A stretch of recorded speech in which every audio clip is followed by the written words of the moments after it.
27 June শুক্রবার রথযাত্রা। এই দিনে আপনারা দুটি টোটকা অবশ্যভাবে আমি বলছি, এই দুটি টোটকা অবশ্য করবেন। সারা বছর কিন্তু আপনাদের ভালো লাগবে এবং রাহুর প্রকোপ থেকে কিন্তু আপনারা রক্ষা পাবেন। তাহলে এই দুটি টোটকা হচ্ছে, জগন্নাথ দেবের যে স্নান করা চন্দন সেটি কিন্তু আপনারা সংগ্রহ করবেন, বা যাদের বাড়ি জগন্নাথ দেবের পুজো হয় তারা কিন্তু জগন্নাথ দেবকে যে চন্দন দিয়ে স্নান করাবেন সেটি কিন্তু রেখে দেবেন।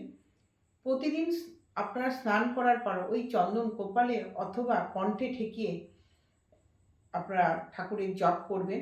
দেখবেন রাহুর কুপ্রভাব থেকে আপনারা আস্তে আস্তে ধীরে ধীরে কিন্তু মুক্তি পাবেন। আরেকটি হচ্ছে 5টি গোমতী চক্র নেবেন। গোমতী চক্রকে আপনি ঠাকুরের আসনে রাখবেন। ওই দিনে রাখার পর পুজো হয়ে যাওয়ার পর পরের দিন ওই গোমতী চক্রটি তুলে একটি লাল কাপড়ে বেঁধে আপনারা লকারে রেখে দেবেন। আর্থিক কষ্ট থেকে কিন্তু মুক্তি পাবেন। নমস্কার।